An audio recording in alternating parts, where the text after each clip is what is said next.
নমস্কাৰ বন্ধুসকল জিটিভি আছামৰ এটা নতুন ভিডিঅ'ৰ মাজলৈ আপোনালোক সকলোকে স্বাগতম জনাইছো আমি আগৰ ক্লাছত ডিসকাস কৰিছিলো ৰেশিও অৰ্থাৎ অনুপাতৰ কথা আজি আমি ডিসকাস কৰিম প্ৰপৰচন অৰ্থাৎ অসমীয়াত ক'বলৈ গ'লে সমানুপাত সমানুপাত শব্দটোতে ইয়াৰ মিনিংটো সোমাই আছে সমানুপাত মানে সমান অনুপাত আমি আগৰ ক্লাছত এটা টাৰ্ম পাইছিলো ইকুইভ্যালেন্ট ৰেশিও কোনবিলাক আছিল যিবিলাক ৰেশিওৰ ভ্যালুটো সেম থাকে সাপোজ 2/3 আৰু 4/6 এইকেইটা ইকুইভ্যালেন্ট ৰেশিও কেনেকৈ ইকুইভ্যালেন্ট ৰেশিও যদি এইটো আমি কটাকটি কৰো ওলাব 2/3 তাৰ মানে ভ্যালুটো কি ওলালে আমাৰ সেম ওলালে 2/3 সেম ওলালে এইকেইটা তাৰ মানে ইকুইভ্যালেন্ট ৰেশিওৰ ক্ষেত্ৰত আমি কি ক'ব পাৰো এতিয়া আমি পঢ়িছো সমানুপাতৰ কথা আমি এতিয়া ক'ব পাৰো যে 2/3 ইজ proportional to 4/6 এটো যদি আমি অনুপাতত লিখো 2:3 ইজ proportional to 4:6 এটো হৈছে সমানুপাতৰ চিহ্ন চাৰিটা ডট আমি দিও এনেকে চাৰিটা ডট দিও এটো সমানুপাত আৰু এটো কি বুজায় 2:3 is the same as 4:3 অৰ্থাৎ is the same as নকৈ আমি ইকুৱেল টু ক'ব পাৰো অৰ্থাৎ 2:3 is equal to 4:6 তাৰ মানে দুইটা অনুপাত সমান হেতুকে আমি নতুন টাৰ্ম এটা দিছো সমানুপাত ঠিক আছে এটা ৰিয়েল লাইফ এক্সাম্পল দিম আপোনালোকক সাপোজ দুটা ঘৰ আছে ৰিয়েল লাইফ কথা কৈছো সাপোজ দুটা ঘৰ আছে দুটাৰে হাইটটো অলমোস্ট সেম আছে আমি সেই বস্তুটোকে যদি বৰ্ডত আকৌ আমি কেনেকৈ আঁকিম দুটা ঘৰ আঁকিম আমি যদি ৰিয়েল লাইফত ঘৰ দুটাৰ উচ্চতা সমান আছে তেতিয়া হলে আমি এই বৰ্ডটো উচ্চতা কি কৰিম আমি উচ্চতাকেইটা আমি ইকুৱেল কৰিম যদি এইটো ঘৰৰ উচ্চতা h হয় এইটো ঘৰৰ উচ্চতাও h হ'ব মানে হাইটটো h হ'ব কিয় সেম হ'ব কাৰণ ৰিয়েল লাইফত আমাৰ উচ্চতাকেইটা সেম আছিল ৰিয়েল লাইফত সাপোজ আমাৰ উচ্চতা আছিল দুইটাৰে উচ্চতা যদি আমাৰ 10 মিটাৰ কে আছিল এটো সাপোজ ঘৰ a এটো a এটো b a ঘৰৰ উচ্চতা আছিল 10 মিটাৰ b ঘৰৰ উচ্চতাও আছিল 10 মিটাৰ দুইটাৰে একেটা হৈছে হাইট দুইটাৰে সেম আছিল 10 মিটাৰ কিন্তু আমি হোৱাইট বৰ্ডত 10 মিটাৰ উচ্চতাৰ দুটা ঘৰ কাটা জানো সম্ভৱ হ'ব নহয় গতিকে আমি সাপোজ এটো ধৰি লৈছো আমি সাপোজ এটো 10 সেন্টিমিটাৰ এটো তেতিয়া 10 সেন্টিমিটাৰ হ'ব হয়নে তাৰ মানে কি এই দুটাৰ যি ৰেশিও 10 মিটাৰ বাই 10 মিটাৰ তাৰ মানে কি 10:10 সেই বস্তুটোকে আমি বৰ্ডত কি কৰিছো 10 সেন্টিমিটাৰ কৰি দিছো তাৰ মানে ৰেশিওটো আমি সেম কৰিছো যদি এটো আমি 10 সেন্টিমিটাৰ না কি 5 সেন্টিমিটাৰ আকিলোহেঁতেন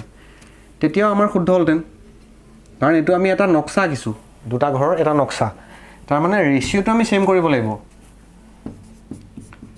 এতিয়া এই দুটা বস্তু আপোনালোকে মন কৰক ভ্যালুটো সেম হয়নে দুইটাতে 1 লানলে তাৰ মানে এই দুটা বস্তু 10:10 5:5 দুইটা অনুপাত সমান বা ইকুইভ্যালেন্ট ৰেশিও বা আমি ক'ব পাৰো যে এই দুটা বস্তু 5:5 is the same as 10:10 তাৰ মানে এই দুটা বস্তু সমানুপাতৰ ৰিয়েল লাইফ আপোনালোকে বুজি পালে আন এটা এক্সাম্পল দিছো ভাৰতৰ জাতীয় পতাকাৰ কথা আপোনালোকে জানে জাতীয় পতাকাৰ এটা দীঘ আৰু প্ৰস্থৰ এটা ষ্টেণ্ডাৰ্ড ৰিলেচন আছে ৰিলেচনটো কি ভাৰতৰ জাতীয় পতাকাৰ দীঘ সদায় প্ৰস্থৰ 1.5 গুণ হয় সাপোজ জাতীয় পতাকাৰ প্ৰস্থ b আৰু দৈৰ্ঘ্যটো l হয় দুইটাৰ মাজৰ ৰিলেচনটো কি l is equal to 1.5b এটো সদায় আপুনি এই ষ্টেণ্ডাৰ্ড ৰিলেচনটো আপুনি মেইনটেইন কৰিব লাগিব যিকোনো ধৰণৰ জাতীয় পতাকাখন অংকন কৰতে বা আপোনালোকে জাতীয় পতাকাখন প্ৰস্তুত কৰতে এই ৰিলেচনটো আপোনালোকে মেইনটেইন কৰিব লাগিব যে দীঘ প্ৰস্থৰ 1.5 গুণ আমি সাপোজ জাতীয় পতাকাখন অংকন কৰিছো যিটোৰ ব্ৰেডটো হৈছে 4 সেন্টিমিটাৰ ক্লিয়াৰ এখন হৈছে জাতীয় পতাকা ভাৰতৰ যি জাতীয় পতাকা যদি আমি প্ৰস্থটো 4 সেন্টিমিটাৰ আগত তেতিয়া হলে দৈৰ্ঘ্যটো আমি কিমান ল'ব লাগিব 6 সেন্টিমিটাৰ ল'ব লাগিব তেতিয়াহে ইয়াৰ 1.5 গুণ হ'ব 6 সেন্টিমিটাৰ ঠিক আছে যদি আমি জাতীয় পতাকাখনৰ প্ৰস্থটো আমি যদি লওঁ 3 সেন্টিমিটাৰ ললো সাপোজ প্ৰস্থটো তেতিয়া হলে দৈৰ্ঘ্যটো কিমান হ'ব দৈৰ্ঘ্যটো হ'ব 4.5 সেন্টিমিটাৰ তাৰ মানে 3 সেন্টিমিটাৰৰ 1.5 গুণ হ'ব 4.5 ক্লিয়াৰ এতিয়া আপোনালোকে মন কৰক এই দুটা প্ৰস্থ আৰু দৈৰ্ঘ্যৰ যেটো ৰেশিও এই ৰেশিওটো মন কৰক আৰু ইয়াত আছে 4/6 এইটো হৈ যাব 30/45 যদি আমি দশমিকটো উঠাই দিওঁ 3 কাটিম 10 3 15 45 5 2 10 5 3 15 2 2 4 2 3 6 ভ্যালুটো চক 2/3 2/3 দুইটা ৰেশিওৰ ভ্যালু সেম ওলালে 3/4.5 4/6 দুইটা ৰেশিও ইকুইভ্যালেন্ট ওলালে তাৰ মানে আমি কি ক'ব পাৰিম এই জাতীয় পতাকাখনৰ দীঘ আৰু প্ৰস্থৰ যেটো অনুপাত সেই বস্তুটো এই জাতীয় পতাকাখনৰ দীঘ আৰু প্ৰস্থৰ সমানুপাতিক তাৰ মানে যদি ম্যাথমেটিক্যাল ল্যাঙ্গুৱেজত কওঁ আমি 3:4.5 proportional to 4:6 এইটো হৈছে ম্যাথমেটিক্যাল ফৰ্মুলেশন এই বস্তুটো এই ৰিলেশনটো আমি ম্যাথমেটিক্যালি এনেকৈ কম 3:4.5 is the same as 4:6 or 3:4.5 is equal to 4:6 যদি আমি অনুপাতৰ ক্ষেত্ৰত চাওঁ এই দুটা হৈছে ইকুইভ্যালেন্ট ৰেশিও আৰু ইকুইভ্যালেন্ট ৰেশিও দুটাকে আমি কি কম সমানুপাতত আছে গতিকে সমানুপাতটো আন একো নহয় ইকুইভ্যালেন্ট ৰেশিওৰ এটা নতুন টাৰ্ম ঠিক আছে সমানুপাতৰ কনসেপ্টটো আপোনালোকে বুজি পালে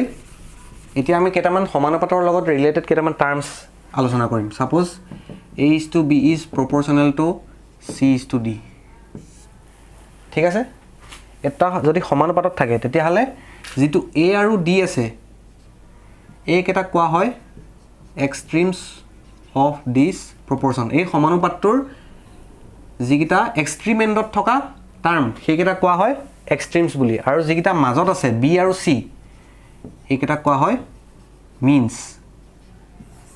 মাজত আছে হেতু কাৰণে কোৱা হয় মিনছ অফ দিস প্ৰপৰচন ঠিক আছে ক্লিয়াৰ আৰু এটা টাৰ্ম আছে যেটো প্ৰথমতে আছে টাৰ্মটো সেই টাৰ্মটো কোৱা হয় ফাৰ্স্ট প্ৰপৰচনেল সেকেন্ডত থকাটো কোৱা হয় সেকেন্ড প্ৰপৰচনেল থাৰ্ডটো কোৱা হয় থাৰ্ড প্ৰপৰচনেল ফোৰ্থটো কোৱা হয় ফোৰ্থ প্ৰপৰচনেল এতিয়া এই বস্তুটো কেনেকৈ আমি ৰিয়েল লাইফ এক্সাম্পলত ইউজ কৰিম সাপোজ আমাক প্ৰশ্নত দিয়া আছে A is proportional to C:D আমাক এই কোৱেশ্চন মাৰ্কৰ জেগাৰ বস্তুটো উলিয়াব দিছে আমাক ডাইৰেক্টলি সোধা নাই এনেকৈ কোৱেশ্চন মাৰ্ক দি আমাক সাপোজ সুধিছে ACD ৰ সেকেন্ড প্ৰপৰচনেলটো উলিওৱা বা যদি সংখ্যাত আমি ধৰো 6:?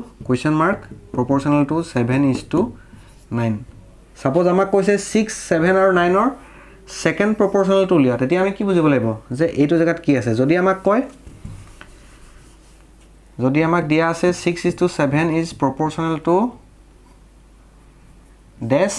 (9 আমাক প্ৰশ্নটো এনেকৈ হৈ পৰে 6 7 আৰু 9 ৰ থাৰ্ড প্ৰপৰচনেলটো উলিওৱা থাৰ্ড প্ৰপৰচনেল তেতিয়া আমি কি বুজিব লাগিব এই পজিশনটোত কি আছে আমাক হেতু খুদিছে ঠিক আছে ক্লিয়াৰ গতিকে থাৰ্ড প্ৰপৰচনেল সেকেন্ড প্ৰপৰচনেল এনেকৈ আহিব পাৰে আপোনালোকৰ প্ৰশ্নত আৰু এটা টাৰ্ম আছে আৰু এটা বিশেষ ধৰণৰ সমানুপাত আছে এতিয়া আমি A:B is equal to C:D পাইছিলো যদি A:B is proportional to B:C হয় তেতিয়াহলে এনেকুৱা ধৰণৰ প্ৰপৰচনক কি কোৱা হয় কন্টিনিউয়াস প্ৰপৰচন কিয় কন্টিনিউয়াস প্ৰপৰচন B টাৰ্মটো আপোনালোকক মন কৰক দুইটাতে B আছে A:B is equal to B:C এটো কোৱা হয় কন্টিনিউয়াস প্ৰপৰচন এই কন্টিনিউয়াস প্ৰপৰচনটোৰ ক্ষেত্ৰত এই B টো কি কোৱা হয় A আৰু C ৰ মিন প্ৰপৰচনেল এটা পালো আমি মিন প্ৰপৰচনেল ঠিক আছে A আৰু C ৰ মিন প্ৰপৰচনেল কি হয় B যেটো মাজৰ টাৰ্মটো আছে এই টাৰ্মটো কোৱা হয় মিন প্ৰপৰচনেল ঠিক আছে এতিয়া আমি সমানুপাতৰ কেইটামান প্ৰপাৰ্টি জানি লওঁ প্ৰপাৰ্টিজ যিকোনো ক্ষেত্ৰতে প্ৰপাৰ্টিজ বিলাক বহুত ইম্পৰ্টেন্ট হয় suppose A:B is the same as C:D এটো আমি ধৰি লৈছো ষ্টেণ্ডাৰ্ড এটা সমানুপাত ঠিক আছে তেতিয়া আমি ইয়াৰ মিনিংটো কি বুজিম A:B মানে কি A/B সমানুপাত চিহ্নটো কি বুজায় ইকুৱেল টু C/D তাৰ মানে আমি কি ক'ব পাৰিম AD = BC এটো হৈছে ফাৰ্স্ট প্ৰপাৰ্টি এটো আন একো নহয় এটো পাই ডাইৰেক্ট আহিছে এটো এটা প্ৰপাৰ্টি বুলি আমি ধৰি লব পাৰো যে যদি A:B is equal to C:D হয় AD = BC হ'ব এটো ফাৰ্স্ট প্ৰপাৰ্টি বুলি ধৰি ললো আমি সেকেন্ড প্ৰপাৰ্টি এটা আছে হেতু চাই লওক এতিয়া এটোৰ পৰা আমি এই সেকেন্ড প্ৰপাৰ্টিটো ডিৰাইভ কৰিম সাপোজ এইকেইটা আমি ইনভাৰ্ট কৰি দিলো B/A is equal to D/C হ'ব এই প্ৰপাৰ্টিটো কি কোৱা হয় ইনভাৰ্টেন্ডো এই প্ৰপাৰ্টিটোৰ এটা স্পেশাল টাৰ্ম আছে ইনভাৰ্টেন্ডো এটা থাৰ্ড প্ৰপাৰ্টিটোলে মন কৰক 3 নম্বৰ প্ৰপাৰ্টিটো হৈছে এইটোৰ পৰা আহিব third প্ৰপাৰ্টিও a by c b by d হ'ব a by c is equal to b by d হ'ব কেনেকৈ হ'ল এই বস্তুটো আমি কি কৰিলো অল্টাৰনেট কৰিলো হেতু কাৰণে এই প্ৰপাৰ্টিটো কোৱা হয় অল্টাৰনেন্ডো এটো প্ৰপাৰ্টি হৈছে প্ৰপৰচনৰ অল্টাৰনেন্ডো প্ৰপাৰ্টি এটো ঠিক আছে আৰু কেইটামান প্ৰপাৰ্টি আছে 4 নম্বৰ প্ৰপাৰ্টিটো চাব আপোনালোকে যদি a by b equal c by d হয় তাৰ মানে a is to b is equal to c is to d হয় তেতিয়া হলে আমি কি পাম a plus b divided by b is equal to c plus d divided by d এটো কোৱা হয় যোগ ক্ৰিয়া বুলি অসমীয়াত কোৱা হয় যোগ ক্ৰিয়া আৰু ইংলিছত এই প্ৰপাৰ্টিটো কোৱা হয় কম্পোনেন্ডো বুলি কম্পোনেন্ডো প্ৰপাৰ্টি ঠিক আছে এটো আছিল 4 নম্বৰ প্ৰপাৰ্টি আৰু এটা প্ৰপাৰ্টি হৈছে এটো পাই ডিৰাইভ হ'ব এই বস্তুটো a minus b by b is equal to c minus d by d এই দুটা প্ৰপাৰ্টিলে আপোনালোকে মন কৰক যেটো ডিনোমিনেটৰ আছে সেই বস্তুটো আমি ওপৰত এবাৰ এড কৰিছো ইয়াত কি কৰিছো সাবট্ৰেক্ট কৰিছো যেটো মাইনাস থকা প্ৰপাৰ্টি এটো কোৱা হয় ডিভিডেন্ডো এই প্ৰপাৰ্টিটো কোৱা হয় ডিভিডেন্ডো এতিয়া ডিভিডেন্ডো আৰু কম্পোনেন্টৰ প্ৰপাৰ্টিলে মন কৰক যেটো কম্পোনেন্টৰ প্ৰপাৰ্টি আছিল তাত আমি কি কৰিছো যেটো ডিনোমিনেটৰ সেই বস্তুটোকে নিউমাৰেটৰটো লগত এড কৰি দিছো নিউমাৰেটৰ আছিল a আৰু ডিনোমিনেটৰ আছিল b এই ডিনোমিনেটৰটো নিউমাৰেটৰৰ লগত এড কৰি দিছো এই ফালো লেফট হ্যান্ড সাইডে যেতিয়া এড কৰিছো আমি ৰাইট হ্যান্ড সাইডেও এড কৰিব লাগিব তেতিয়া কি হ'ব ভ্যালুটো আমাৰ সেম থাকিব একে ধৰণে ইয়াত আমি কি কৰিছো যেটো হৰ আছিল হৰটো আমি লবটোৰ লগত মাইনাস কৰিছো লবটোৰ পৰা মাইনাস কৰিছো ইয়াতো তেনেকে ৰাইট হ্যান্ড সাইডটো সেম কৰিছো এই প্ৰপাৰ্টিটো কোৱা হয় ডিভিডেন্ডো অসমীয়াত ক'বলৈ গলে ভাগ ক্ৰিয়া এতিয়া এই দুটা কম্বিনেশন যেটো 4 নম্বৰ আৰু 5 নম্বৰ প্ৰপাৰ্টি পালো দুইটাৰ কম্বিনেশনত এটা আমি পাম প্ৰপাৰ্টি এটো প্ৰপাৰ্টি হৈছে a plus b by a minus b is equal to c plus d by c minus d এইটো এই 4 আৰু 5 ৰ কম্বিনেশন হেতু কাৰণে এটো কোৱা হয় কম্পোনেন্ডো এন্ড ডিভিডেন্ডো প্ৰপাৰ্টি কম্পোনেন্ডো এন্ড ডিভিডেন্ডো কম্পোনেন্ডো এন্ড ডিভিডেন্ডো অসমীয়াত ক'বলৈ গলে এটো কোৱা হয় যোগ ভাগ ক্ৰিয়া এই প্ৰপাৰ্টি কিটা আপোনালোকৰ কেতিয়া ইউজ হ'ব যেতিয়া আপোনালোকে কিবা সমানুপাত এটা সৰল কৰিব বা যিকোনো ধৰণৰ সাম আপোনালোকে কৰিব তাত যেতিয়া ইউজ হ'ব তেতিয়া এই প্ৰপাৰ্টি বিলাক আপোনালোকৰ ইউজ হ'ব যেতিয়া সৰল কৰিব তেতিয়া আপোনালোকৰ এইকেটা ইউজ হ'ব ঠিক আছে এতিয়া আমি যেকিটা সমানুপাতৰ প্ৰপাৰ্টি শিকিলো সেইকেটা এটা আমি ভেৰিফাই কৰি চাম এটা প্ৰপাৰ্টি আছিল কি a plus b by a minus b is equal to c plus d by c minus d ঠিক আছে এটা আমি সমানুপাত ধৰি লৈছো 2:3 is proportional to 8:12 ঠিক আছে ইয়াৰ a b c d কোনকিটা হ'ব a হ'ব এটো 2 b হ'ব 3 টো c হ'ব এটো d হ'ব এটো ঠিক আছে এতিয়া আমি চাই লওঁ a plus d কৰিলে কি হ'ব 2 plus 3 তলত কি আহিব 2 minus 3 ঠিক আছে এফালে কি আহিব 8 plus 12 8 minus 12 ভ্যালু কিটা একে হৈছে না আমি চাই লওঁ 2 plus 3 মানে 5 2 minus 3 মানে -1 ঠিক আছে 8 plus 12 20 8 minus 12 minus 4 ভ্যালুটো সক আপুনি লেফট হ্যান্ড সাইডৰ ভ্যালুটো সক 5 by -1 মানে -5 এফালৰ ভ্যালুটো সক 4 আমি কাটিম 5 কিমান লালে ৰাইট হ্যান্ড সাইডৰ ভ্যালুটো লালে -5 তাৰ মানে লেফট হ্যান্ড সাইড আৰু ৰাইট হ্যান্ড সাইড সেম লালে তাৰ মানে আমাৰ কোনটো প্ৰপাৰ্টি ভেৰিফাই হ'ল এই প্ৰপাৰ্টিটো আমি কত এপ্লাই কৰিছিলো ইয়াত ভেৰিফাই হ'লনে সেম লালে left hand side right hand side same লালে গতিকে যিকেটা প্ৰপাৰ্টি আছিল প্ৰপাৰ্টি কিটা আমি এনে ধৰণে আমি সত্যাপন কৰিব পাৰো ঠিক আছে আমি কেইটামান সাম ডিসকাস কৰি লওঁ সাম কেটা ডিসকাস কৰিলে আপোনালোকৰ কনসেপ্ট বিলাক ক্লিয়াৰ হৈ যাব এটা প্ৰশ্ন আহিছে 1/2 1/3 1/5 আৰু 1/x are proportional আমাক উলিয়াব দিছে x ৰ ভ্যালু উলিয়াব দিছে আমাক প্ৰথমতে কি কৈছে চাই লওক 1/2 is to 1/3 is proportional to 1/5 is to 1/x এই প্ৰশ্নটো হেতুৱে বুজাইছে এইকেটা proportional তাৰ মানে মিনিংটো কি 1/2 is to 1/3 is proportional to 1/5 is to 1/x ইয়াৰ মিনিংটো কি 1/2 divided by 1/3 is equal to 1/5 divided by 1/x এইকেটা আমি কি কৰিম 1/2 into 3 is equal to 1/5 into x ঠিক আছে এই বস্তুটো আমি পাতি ললো এই বস্তুটো উপৰলে উল্টা হৈ যাব x হৈ যাব এটো 1/3 টো উল্টা হৈ গল 3 হৈ গল এটো আমাৰ কিমান লালে 3/2 is equal to x/5 কিমান লাব আমাৰ x ৰ ভ্যালুটো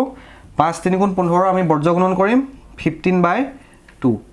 x ৰ ভ্যালু লালে আমাৰ 15/2 ক্লিয়াৰ কেনেকৈ পালো আমি 5 3 গুণ 15 এইটো 2x আছিলে 2 তললৈ গুচি আহিলে আমাৰ x ৰ ভ্যালু ওলাই গ'ল 15/2 এইটোৱে হৈ যাব আনসাৰ নেক্সট প্ৰশ্নটো মন কৰক find the mean proportional to 12x square and 27y square 12x square 27y square mean proportional to উলিয়াব দিছিলে মিন প্ৰপৰ্চনাল মানে আমি কি পাইছিলো যদি a is to b is proportional to b is to c হয় তেতিয়াহলে b কোৱা হয় মিন প্ৰপৰ্চনাল আমাক b ৰ ভ্যালু উলিয়াব দিছে ইয়াৰ পৰা আমি এটা ফৰ্মুলা পাই যাম যে মন কৰিব a/b = b/c হ'ব তাৰ মানে b square is equal to ac তাৰ মানে b ৰ ভ্যালু কিমান হ'ব √ac ক্লিয়াৰ এতিয়া আমাৰ a আৰু c ৰ ভ্যালু দিয়া আছে a ৰ ভ্যালু দিয়া আছে 12x স্কয়াৰ c ৰ ভ্যালু দিয়া আছে 27y স্কয়াৰ আমাক উলিয়াব দিছে b ৰ ভ্যালু তাৰ মানে মিন প্ৰপৰ্চনাল উলিয়াব দিছে তেতিয়া আমি কি কৰিম মিন প্ৰপৰ্চনালটো আমি কেনেকৈ উলিয়াম √12x square * 27y square clear কিমান ল'ব এটো আমি ভাঙি দিম 12 টো ভাঙিম 2 * 2 * 3 * x স্কয়াৰ * 3 * 3 * 3 * y স্কয়াৰ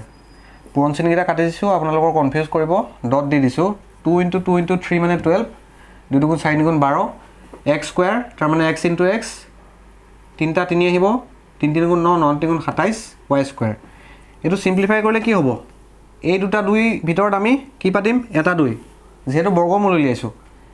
এইটো এটা 3 এইটো এটা 3 তাৰ ভিতৰত কেটা 3 আহিব এটা 3 আহিলে কাৰণ আমি ৰুট উলিয়াইছো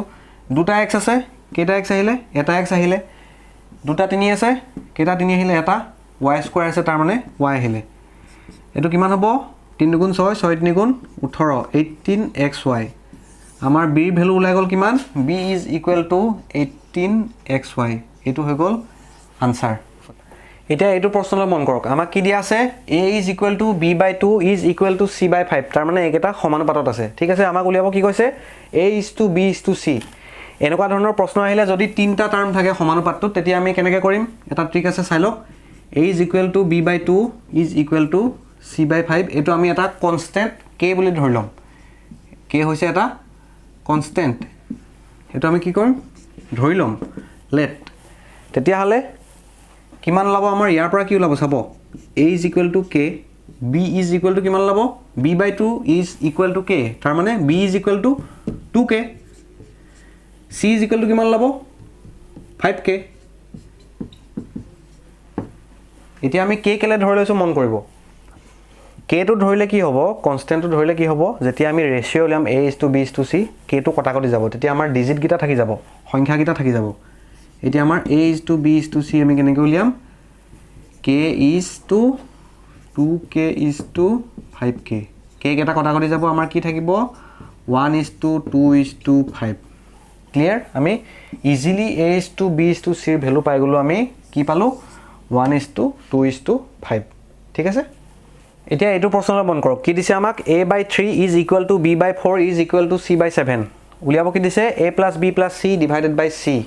কোৱেশ্চন মাৰ্ক ইয়াৰ ভ্যালুটো আমাক উলিয়াব দিছে আমি কেনেকৈ উলিয়াম কি কৈছিলো তিনটা যেতিয়া টাৰ্ম থাকিব এটা সমানুপাতত আমি ধৰি লম কি